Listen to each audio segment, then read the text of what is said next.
Hello. Howdy, folks. Jack and Kyle with you here today. Obviously, there's been developments in the Onewheel world, which we're here to talk about. How you doing? You know, sometimes I think we might have destroyed boredom a little too hard. I'm like, I could just go for a little more boredom, to be honest. But yeah, it's been an exciting few days. Boredom has been destroyed with help of government agencies. So obviously the CPSC last week issued a statement. Is it a statement? What would you characterize this as? Warning? Yeah, a statement and a press release. Okay. A statement and a press release basically saying that Onewheels, in their opinion, are unreasonably risky or dangerous. Stop me if I'm saying this wrong.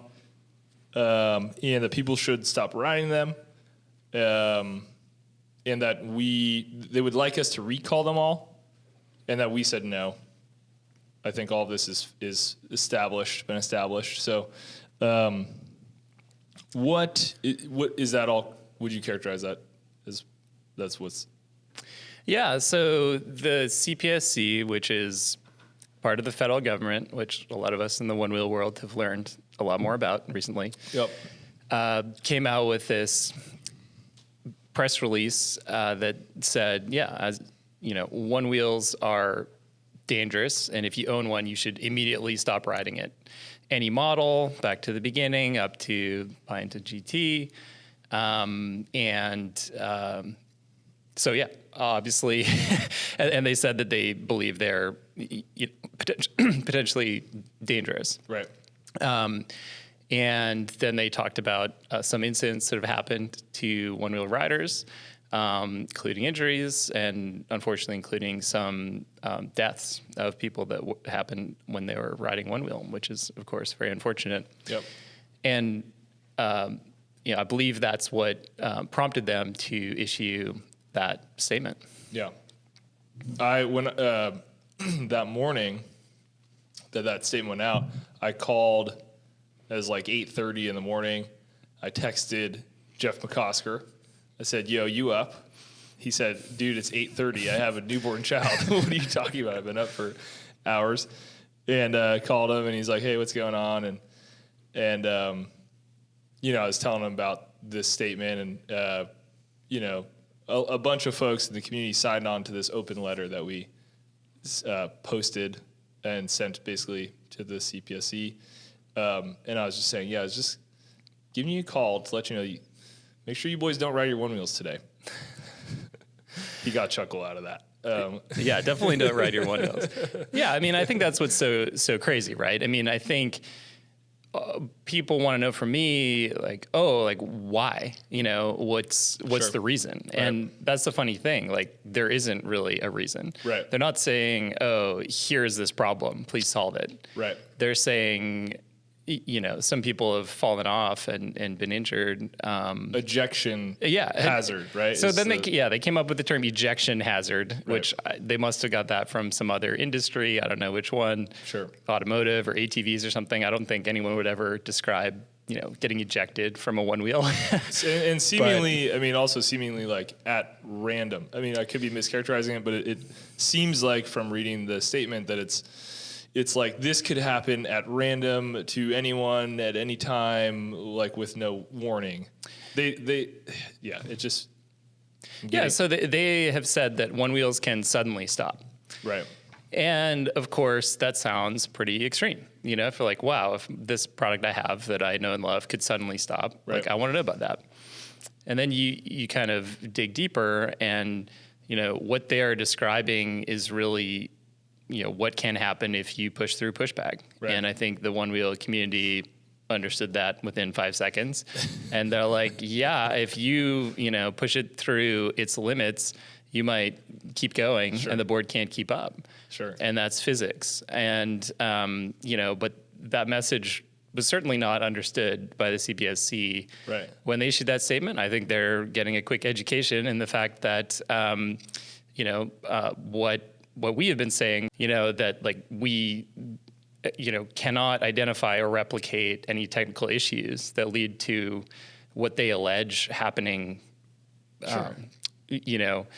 But what is consistent is that if you push through pushback, you can fall off. And if you've taken a look at the Onewheel Owner's Manual or whatever, we describe that very clearly. And, it's a well-known fact, and we want everybody to know that.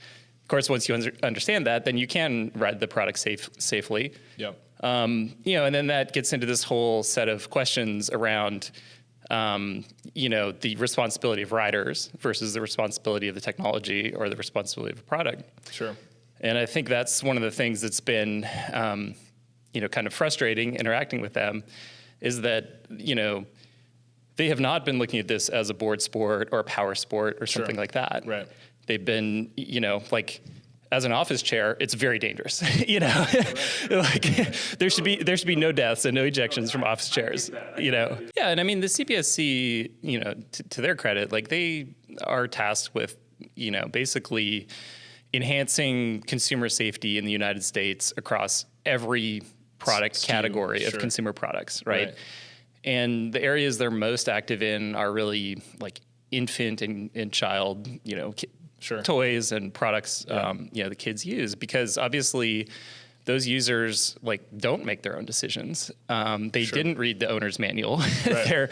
They're not taking their own responsibility, and they literally do need to be protected from themselves, right? Right.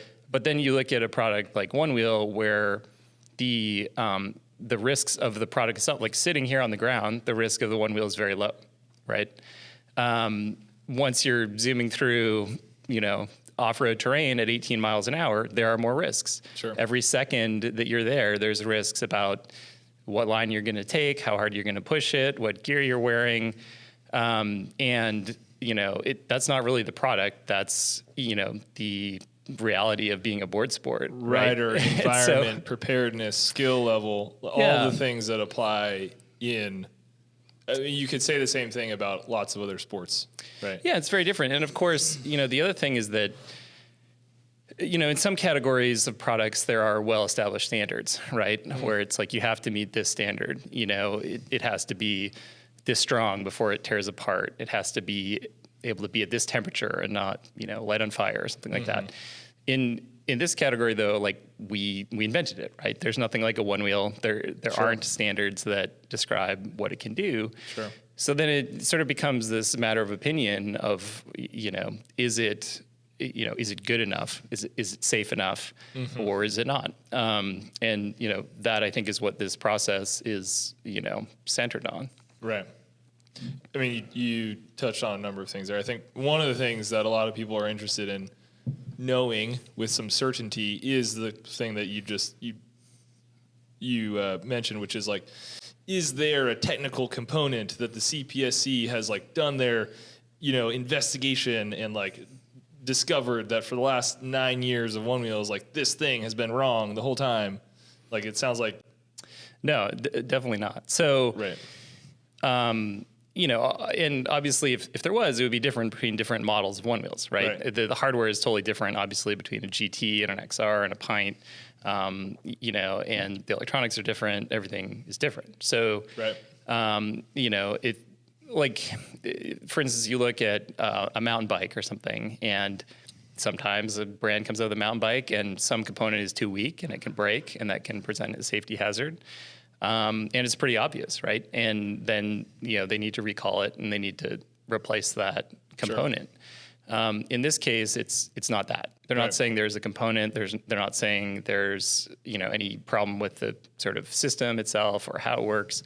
They have not done technical analysis of the product. When they say they've analyzed it, they have, looked at incidents that have happened and gotten stories from people that have been injured riding Onewheels. Right.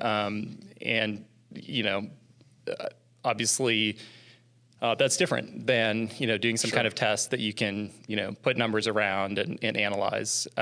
So, yeah, that's, and so that's really why, they've characterized that we refuse to do a recall. Right. And I think that's pretty unfair. Yeah, that was another question, obviously, that I think a lot of people are wondering is like, is this just like this incredibly brash move? Future Motion is too stubborn to recall their boards, like, right. Yeah. So, I mean, the questions are, first, is there an identified issue that we could recall and somehow fix? Right. The answer is no.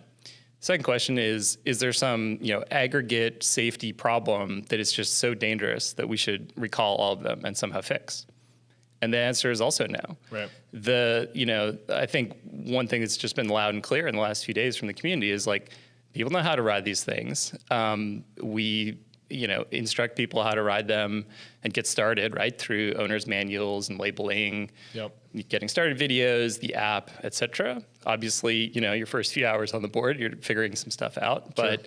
But, we help people figure that out. And then once you get going, there's really, a lot of rider decisions that, define the safety profile, right? Sure. So right. Where are you riding? What's the terrain? How are you riding? When are you riding? Like, what gear are you wearing when you're riding? And I think that is really one of the most important things because, to go back to it, I think if there hadn't been, the fatality accidents that they cited in their press release, we wouldn't be having this conversation. Yeah. And it is serious. It's very introspective for me, right? I have to deal with the fact that we created something that people have died using. Yeah. And that is not easy. It's totally. not positive. Totally. I get a little emotional talking about it, obviously, but I knew from day one that like someday that was going to happen.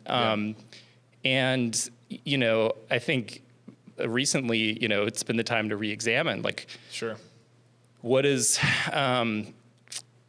what is the risk reward, right? Like what is the amount of risk that we can take on in our lives that brings more enjoyment, where we're like, I need to do that. Like, I need to get off the couch and I need to go do that thing. And there's a little bit of risk, every time you do it, right? And I think we've gotten into the middle of a really, deep and productive conversation around that with our community over the last, days. The last few days, really. It is very true. I mean, I think this is the second time I've seen Kyle emotional in the last few days. The first was reading through all of the letters that people sent in, and I think that's the other side to this conversation that you were just alluding to, is just like people, Onewheel is something that you move through the world on. Just like anything that you move through the world on, people can fall and get hurt, right? And that is like a very serious thing to grapple with as the founders and creators and advocates of this thing. On the other side, what is the positive?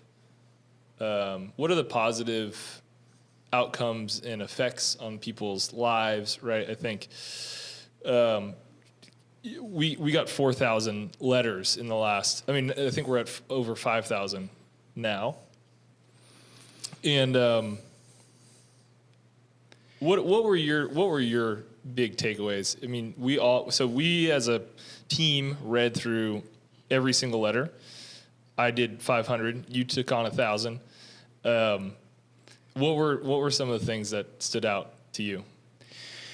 Yeah, well, I think a little bit of background on the letters, too, right? So, we went back and forth a lot with CPSC before they decided to issue this press release. And we thought, we told them, obviously, we don't think you need to issue this press release. We right. don't believe this product is, too dangerous. And we think our rider community is totally aware of the risks, and they're aware of how to mitigate those risks by respecting pushback and by wearing safety gear, particularly helmets, right? Which is really the number one most important piece of safety equipment, and you should wear one every time you go out on a Onewheel. So of course we told them that, but of course we would tell them that, right? Sure. And so once they issued that, it was kind of like, hey, we need other people to just say in their own words, like, is this product too safe, too dangerous? You know, like, what, you know, like, do they understand, you know, pushback and the need to wear safety gear? Are they like, yeah, that product's super confusing and, you know, presents all kinds of problems. I don't even understand it. There's no reason for it to exist. Yeah. It does not make this world better. Yeah. And so, you know, the reality is people have had amazing experiences on Onewheels, right? And there are now a lot of Onewheels out there. And so, you know, we put up a link where people could, you know, contribute their stories. And they're just amazingly touching. And, you know,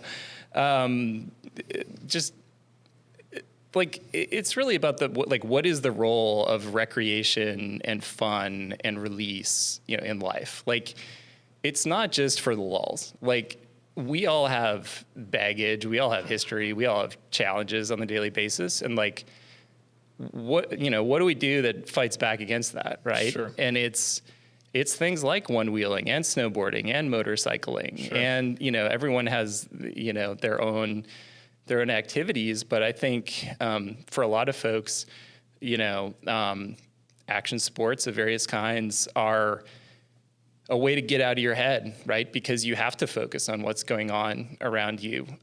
You're riding a one-wheel, you're riding a mountain bike, you're riding a snowboard.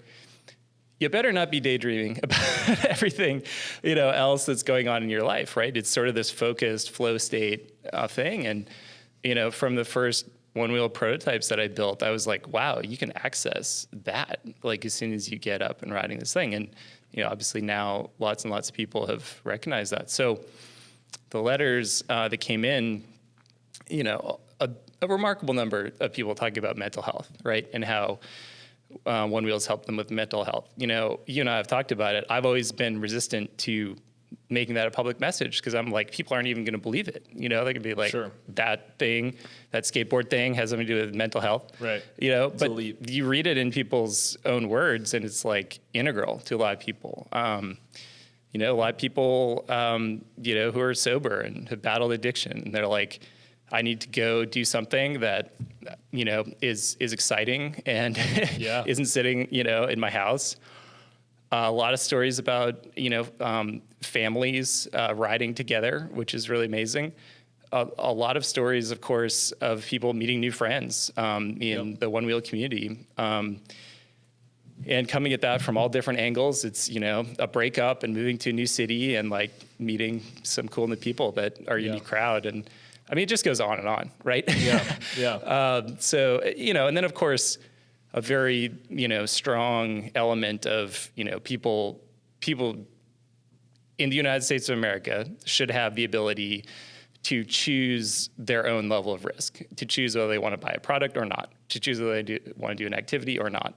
And that's always been our point of view. You know, there's been situations where, you know, we've been approached by companies that are like, hey, we want to, you know, have all our delivery couriers use this in their job. And I tell them no. You know, I'm like, this isn't really that product. This is a recreational product.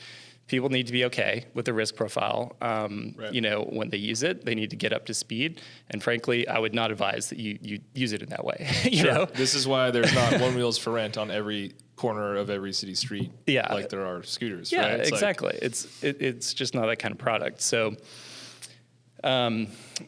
anyway, you know, I think it's really brought out the best in people and kind of like restored my faith in humanity. So, thanks everyone.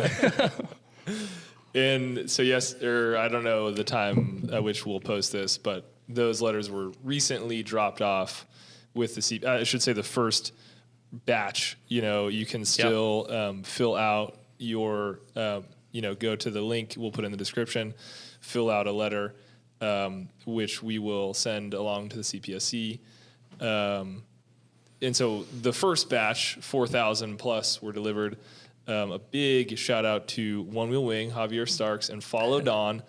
I mean, just another little proof point about how amazing it is. Just the One Wheel community is amazing. We were talking about, okay, well, how are we going to send these letters to them? Like, well, it'd be pretty cool, you know, to have someone one wheel them over there. We're in California. That's a long way away. Javier Starks the one-wheel mileage leader in the world, lives in Washington, D.C., amazing guy. I've had an opportunity to hang out with him many, many times, and follow Don, an amazing content creator, the two of them. At the drop of a hat, we're so stoked to go do that on the behalf of everybody. That's just like a testament to, just how cool this community is. So, yeah, I mean, ride over there with boxes full of letters and make your voice heard, right? I think that's ultimately, I mean, CPSC doesn't really know anything about Onewheels, and they're trying to, learn, like, what is this thing? What category is it in? Sure. What should we be comparing it to? They have no idea. And so, within only, 48 hours, something like that, have several thousand letters and, have them delivered on, by Onewheel, as seems befitting, right? This isn't some crazy thing that you should be, afraid of riding. This is something, what Javier is like over 30,000 miles or something. He's ridden 38,000 miles. Creeping up on 40. It's insane. Around the globe. Yeah. I think to them, it's like still this like fringe thing that, nobody's doing, but it's not, right? But it seems like I think it's safe to say that they did not see this coming. As you alluded to earlier, the product categories that they regulate most commonly are not products that have such a community built around, right? I mean, like, I think one of the things that they have not understood is that this goes way beyond the product. Onewheel is not just like the thing with the wheel in the middle. Like, it's people all over the world. It's social networks. It's group rides. It's building industry, right, outside of future motion. Yeah, exactly. I mean, I think for most products, they're going to have a few supporters, but I mean, to have just thousands and thousands of people that are like, I mean, you can imagine what people say because, I think we've all experienced it. Like, a lot of people say this is one of their favorite products they've ever owned, or it's like the most important product they have. Sure. Changed life is that's not the same with your plastic coat hanger that can break and get a pointy edge on it. Like, it's totally different. And so I think they're obviously trying to figure out what to do with all this now. But yeah, I mean, I think the first step is just making sure that those voices are heard. And so, like you said, we delivered those thousands and thousands of letters and are continuing to send updates as we get new ones. I was just gonna say, if you're watching right now and you're curious, like, how can I help? This seems like something that should exist. Like, what would you say? What would you recommend people do, and where do we go from here? Yeah, I think writing a letter is one of the biggest things you can do, and just keep contributing to that movement. And obviously, that agency is on social media, and sure, they will hear what you say on social media. So let them know what you think. One of the letters ended with a sentiment that said, "Risk makes life worth living." I think. I thought that was an interesting sentiment. We talked about it a little bit earlier, but like, what do you think about like the risk profile of Onewheel, right? I mean, I guess the CPSC is supposed to protect consumers from unreasonable risk. How would you categorize? I mean, I can speak to this. Like, I think it's helpful to contextualize how quote unquote risky or not risky riding Onewheel is to someone who's never ridden one before.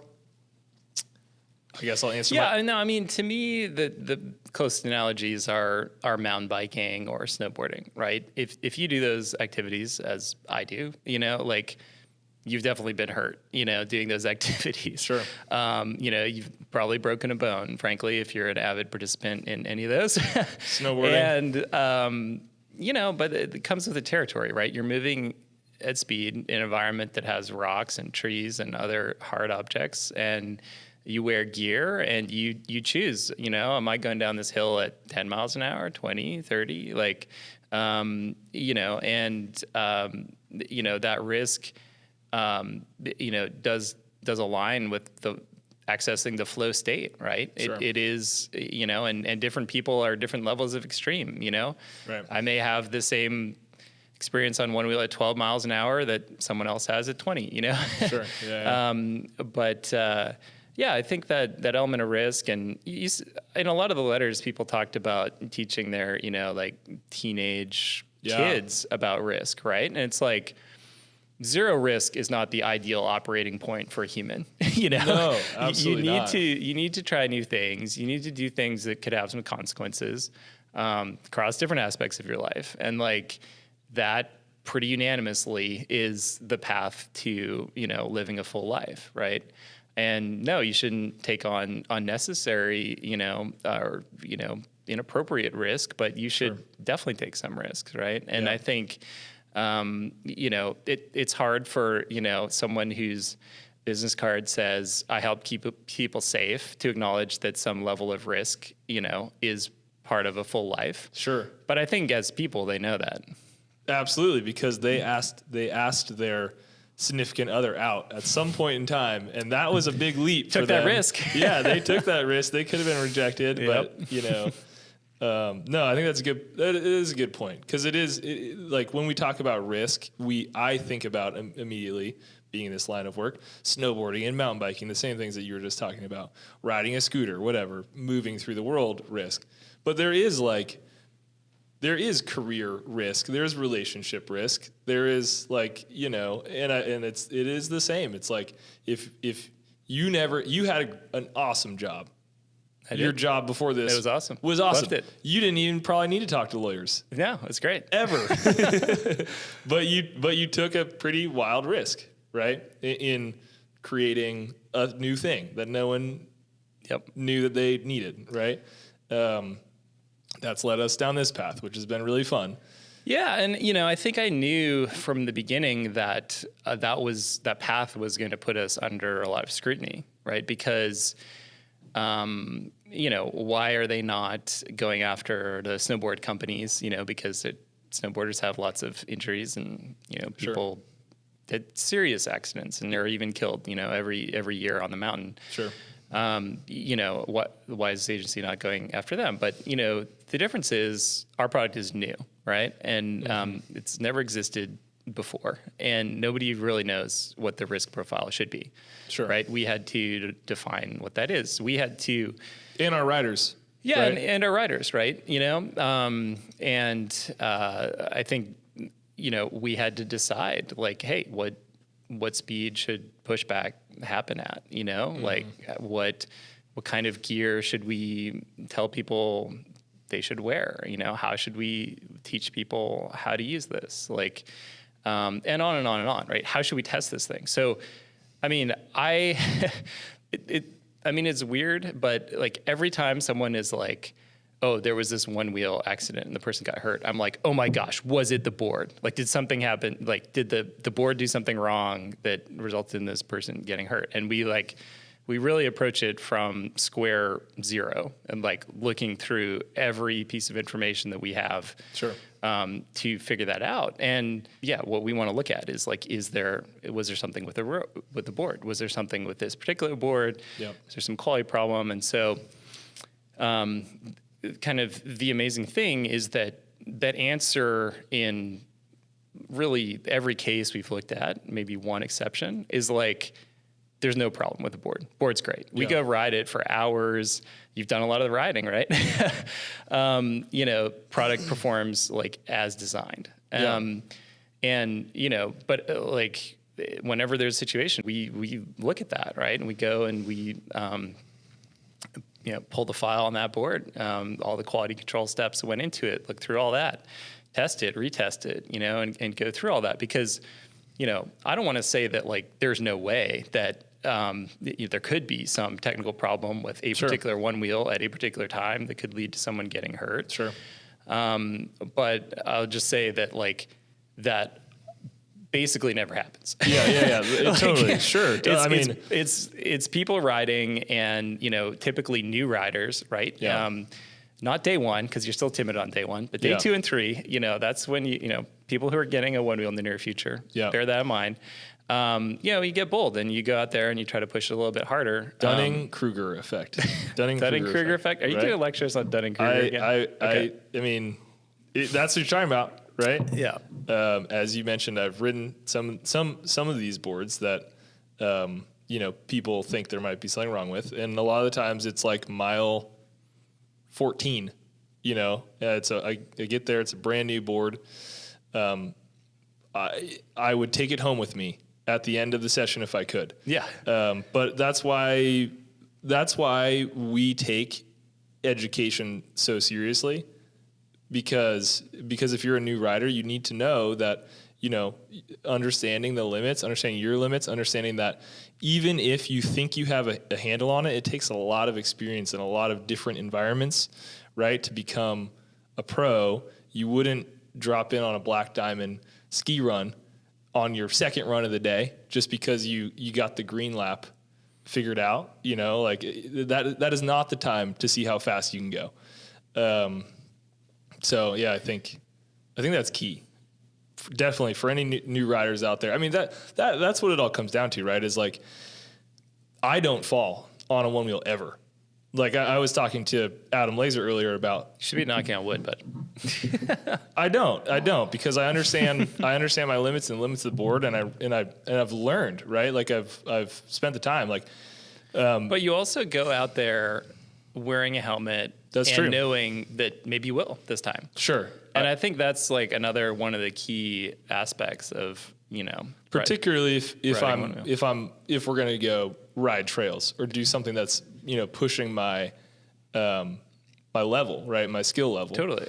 Yeah. And I think, in motorcycling, right, they have a little acronym. It's like all the gear all the time. Right. And it's like a ride for the slide, not the. Yeah. Dress for the slide, not the ride, and because like sad, but true. It's that one, you can just go to the corner store that you don't wear your gear. And then like, sure.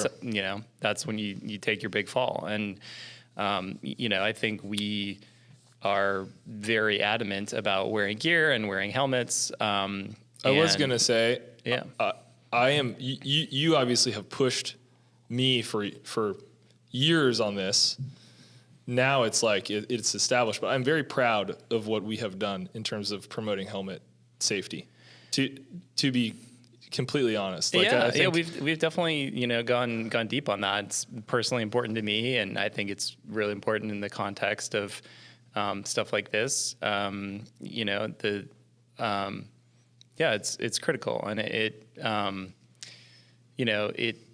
helps you just have fun out there at the end of the day. Yeah, totally. It just takes away like that is unnecessary risk. I mean, to me, unnecessary risk is not wearing a helmet. Yeah, totally. There's no excuse. Like people always have some story. It's like, oh, I don't need to.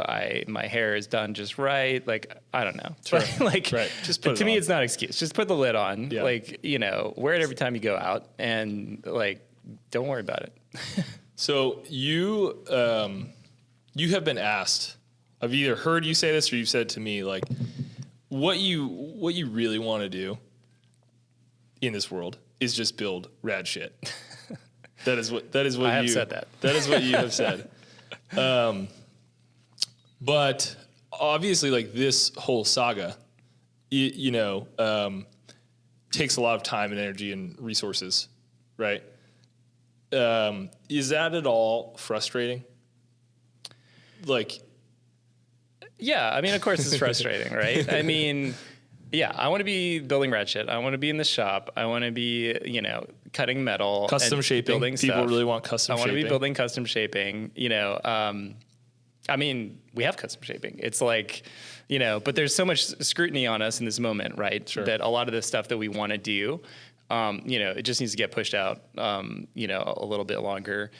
Because you need to, control the variables basically. Right. Yeah. And so that is something that we are working on and, are going to be coming out with, in the near future for GT, obviously. And ride's pretty good. I don't know. Did you take a rip on that thing? I have. That thing's sick. I have. But yeah, I mean, at my core, I'm an engineer, inventor, I like working in the workshop and building new stuff and having ideas and turning them into reality. Yeah, and that's, pretty different than working with regulators and helping them understand what a board sport is. But hey, it comes to the territory, and we're doing something new, doing something innovative, and not everyone is going to understand you when you're doing that, and there will be naysayers, right? And I think we were talking about it's like the early days of snowboarding, right? I mean, like basically every ski resort in the United States was like, no, you cannot snowboard. This is not what we do here, Sure. right? Right. And that generation... Was there like a risk component to that as well back then? Yeah, because it was all about how, these bunch of yahoos were going to, we do have yahoos. knock down all the skiers. Onewheel community. Fits the bill perfectly. Of course you got some yahoos, but... I mean that in the best way, for the record. Yeah, and but ultimately it was that they feared change, right? And lo and behold, like 10 years later, skiers and snowboarders are sharing the slopes, and it's fine, and no big deal, right? But at first, it was like, oh hell no, right?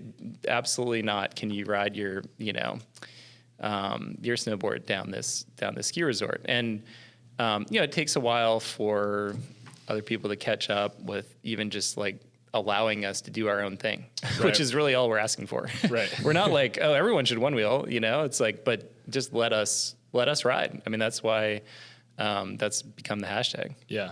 Is there a component here? I think one of the questions that people have also is like, why is this one wheel specific? Like, we're not talking about scooters. People get hurt on scooters all the time. We're not talking about any other micro mobility product. Like, why are they pointing at us? Like, and the only thing that I can think of, correct me if this is incorrect, but Onewheel is one of the only ones that's made in the United States. Does that have something to do with this? Yeah, I mean, that does have something to do with it, because they know where to find us. And, if you, try to go after some company in China that you don't even know what the name of the company is, and much less who's behind it or where it is, plus it's outside of the jurisdiction of the United States, it's a lot harder for them. But I think, obviously your knee-jerk reaction when someone singles you out is to say, why me? And I think we've said that to the CPSC, and, they very ominously say,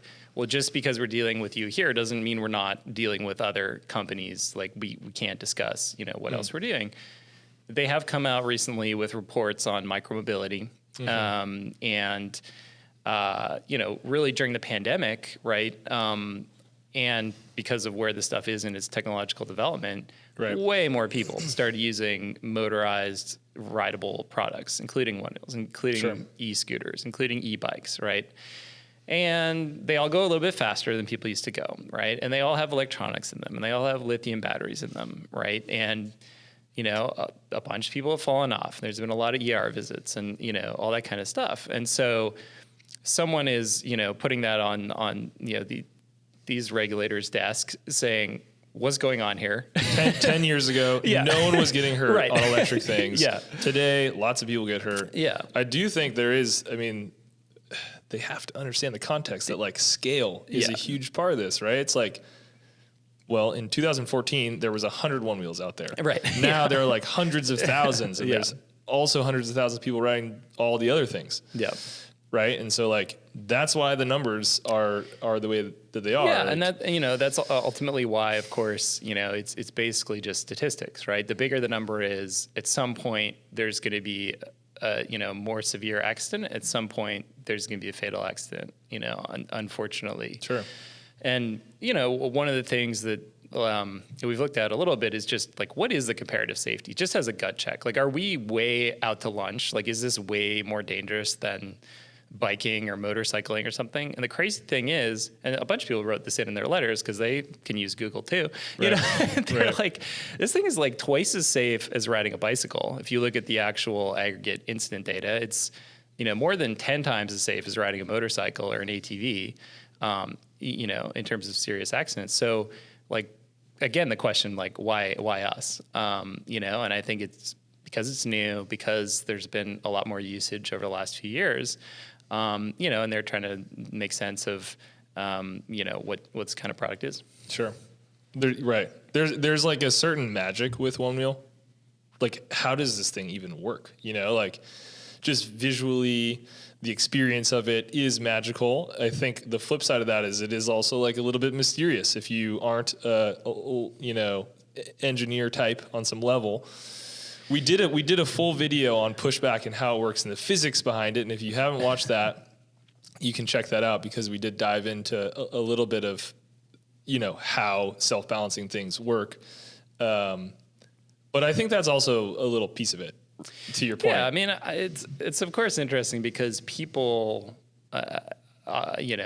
assume that Onewheel is dangerous. Like just looking at it, right? Like even just looking at it sitting on the ground, they're like, that thing looks insane.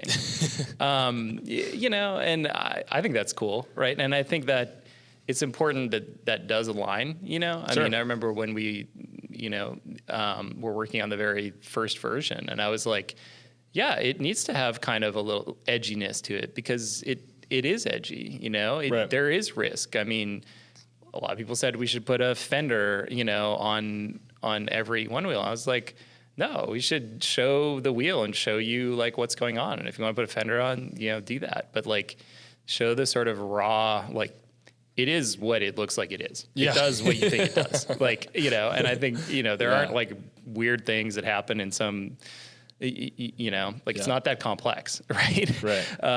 In terms of the behavior and the actual like hardware and pieces and stuff like that. It does what it claims it's going to do. Yeah. I think well, okay. One more question. You have been very calm, in my opinion, through the last week. And I'm just wondering, like, how and why? That's a good question. I don't know. I mean, this is, again, it's like people have the freedom to choose their life path, Right. And like, this is the one I've chosen. And if I'm going to make crazy balancing boards from the future, like, yes, that's going to ruffle a few feathers. I'm going to need to explain it to some people. They're going to come after us. We're going to have to solve problems. But I think frankly, the letters have been a huge pick me up, Yeah. right? And just the amount of support and groundswell there is amazing. And then honestly, like sometimes you just got to go ride the parking lot. I've been taking some parking lot laps, It's like, dude, just step out for a few minutes. For a lot of people, it's a mental health Go zoom tool. around. But yeah, put me in that category for sure. I said that from the beginning too, just like the value of that, quick break and zooming around. I mean, that to me personally too, that's really, important. Like life is stressful and, I used to snowboard more than I do now because you got to go far and you got to wait for the snow and everything. But yeah, just access that and get a quick break, a little fresh air. Like, yeah, applies to me too. That's good. Okay, this is sort of going way back in my timeline of notes, but just to solidify this on the record, however official our podcast is, not related to GT front foot pad recall, which we did earlier this year. Yeah, great question. So, no, the current CPSC press release and their statements are not at all related to the GT footpad. Yeah, the GT footpad, we issued a full recall on that. That's really how we started working with the CPSC. You say that like it's like collaboration. That was collaboration. Other aspect of CPSC, like if you do a recall of consumer product in the United States, you really need to do it with CPSC. Yeah. You could potentially do it without their support, but like it's better for everyone if you do it with CPSC. And they have certain, rules and definitions and laws that help you effectively do a recall, which is obviously in the interest of public safety if there's something that needs to be recalled. So we did that with the GT front foot pad. Some people asked why we didn't do it sooner. Mm-hmm. Frankly, part of that is going through that process does take some time. Sure. And we did it as soon as we could. Just think. But yeah, I mean, we executed that recall and that went well, and people are doing great with that because it was the right thing to do. Yeah, that was the right thing to do. If there's some kind of technical problem, we will definitely put the time, money, resources at it and make it right. Yeah. But this is not that. This is just an open-ended. Yeah, we think you should stop selling them. They're too dangerous, and people should stop riding them immediately. And it's like, no, dude, bro. Like, and I think when we started talking about the counter press release that we would issue, we considered for a second the SMH emoji with bruh. Yeah, exactly. I mean, it's just like, what are you going to say? It's like there are so many steps to, explain what we're doing, go through what opportunities are to further enhance product safety. I'm not saying that we have arrived at, the maximum product safety we'll ever have, right? You go look at cars, every year they get a little safer, right? Sure. They figure out some new way, some new feature, they add it. I mean, GT is the most safe. It's got everything, one wheel we've ever made. Yeah, exactly. And it's awesome. And like, I feel that when I go riding, I'm like, I actually, feel significantly safer than, I have riding our previous products, which were also good, but we threw every, safety innovation we had into GT. So, and, we are continue to be on that arc, where we want to keep improving that over time, for sure. So, I think, and also behind the scenes, like, we are collaborating with the CPSC's technical team on, possible ways to make Onewheels safer. Right. So that's another reason why it's, disheartening to see them come out with, like, frankly, an over-the-top, press release. I think that's why it's so confusing as a one-wheel rider. It is pretty confusing. Right? You're like, I have been riding this for 3 years. I have put 2,000 miles on it. Like, I think I know this thing pretty darn good, but like... Yeah.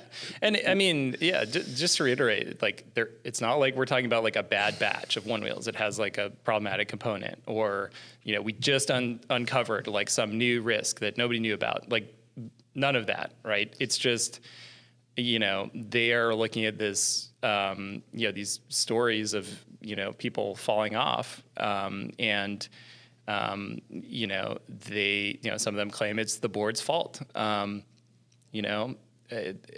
they're, for the most part, like we were talking about, beginner riders, right? Sure. Day one, you're trying to figure this thing out. You fall off and you're like, oh yeah, board's fault. Know, and once you get, up the learning curve, you're like, oh, I get it. Like, sure. I actually can't, do that. I can't, I mean, I saw online, someone's like, is it a product defect of a bicycle if I turn this, the handlebars like suddenly and like I fall over? Like, is that exactly. That's something that you learn when you're riding a bike, right? Exactly. Is like, I mean, and the closer analogy, right, is like, locking up the front brakes on a bike. Like, sure. Especially a mountain bike, you grab the front brake, you're going over the bars, and you have lots of control authority. You need that control authority because it's super helpful in a lot of cases. But if you just blindly, grab that brake, especially if you're going downhill, like, you're going over the bars, like, guaranteed, essentially. And, I have ridden a mountain bike all of 2 times, and that you did that. That experience is very familiar. There you go. It's the learning curve we're all talking about. So, that's just the reality of any kind of product. Or, you're learning to snowboard. I mean, at first when you're trying to learn how to snowboard, it seems like all you can do is fall. It's like, you go this way, I fall. I go that way, I fall. Totally. Like, how do you even ride this thing? I need a wider snowboard. Yeah. And, it takes, a few hours, and for most people, like a few days to get just the basics of, like, you could go down a green run without falling dozens of times. Right. So, all this stuff has learning curve. It all has, like, limits and like moves that you could make that will result in you falling. And you need to, like, figure out what those are. Yeah. Fair. Okay. Well, I think any closing thoughts or questions before I dive into why we're really here, which is the release of flat kick foot pads, which you absolutely, Kyle is a flat foot pad rider. Okay, so we're gonna talk flat kick. Love it. I mean, they're out now. We just kind of pretty sneakily launched that, didn't we? We just did. sort of like put it live, and, whatever, that people will find out. But yeah, we launched flat kick earlier this week. Just want to get it out there. It was, I like riding it. I would say it is definitely comfortable for riding around town. Is it going to be everyone's choice for off-road riding? Probably not. I think you get some benefits from the concave or the love hump on off-road riding. Sure. But, probably, going off curbs and landing and stuff like that, probably going to be a little bit easier to do on flat. So Yeah. whatever. A lot of options, and the options are good. People can decide what they want and set their boards up the way they want to. Totally. Also sneakily added to the website, all the tire changing materials you could ever want. There's a lot of tire changing stuff on there now. Hub bolts. Yeah, it's pretty cool. Tire inflator. So yeah, we added, also kind of sneakily, like a number of small parts that are now available to buy. I know a lot of people are like, hey, when can I get parts for my Onewheel? Right. Baby steps, folks. Right. We just introduced fasteners, so people who have wrenched on Onewheels know that a lot of the fasteners we have are custom, and that's not to be difficult. That's because those are the fasteners we needed to do the job, and also those little blue nylon locking patches that are on our fasteners. They really only work properly one time. If you take the bolt out and you need to put a bolt back in, you really need to use a new bolt to get the full thread locking ability.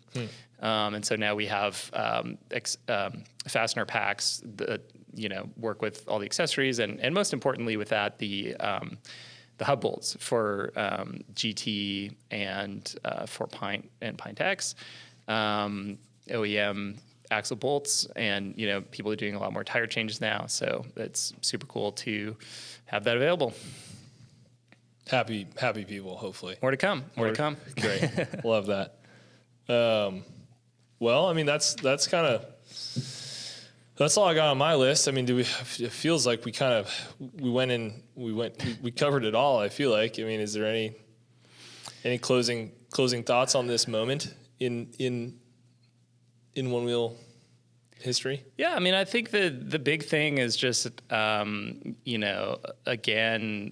gratitude for the Onewheel community. That obviously, not everybody supports everything we do all the time, but sure. in this particular moment, where I think the activity that we love is genuinely at risk, the support from the community has been so loud and so vibrant and so awesome.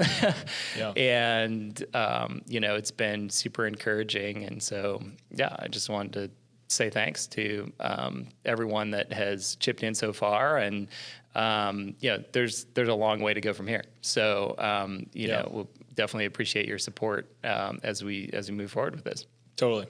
Yeah, it's cool. I mean, obviously we put a lot of time. We have put a lot of time into this project. Yep.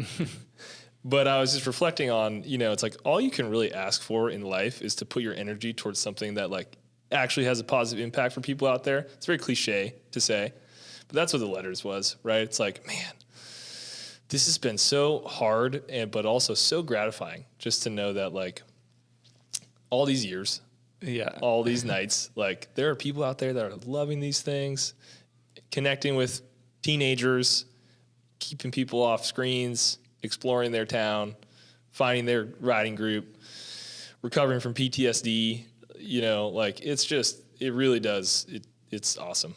It really does. Yeah. The experiences that we've, enabled for people to create for themselves, has just been really validating. And in this time to kind of look in the mirror, right, and say, hey, there are some bad things that can happen when people ride Onewheels.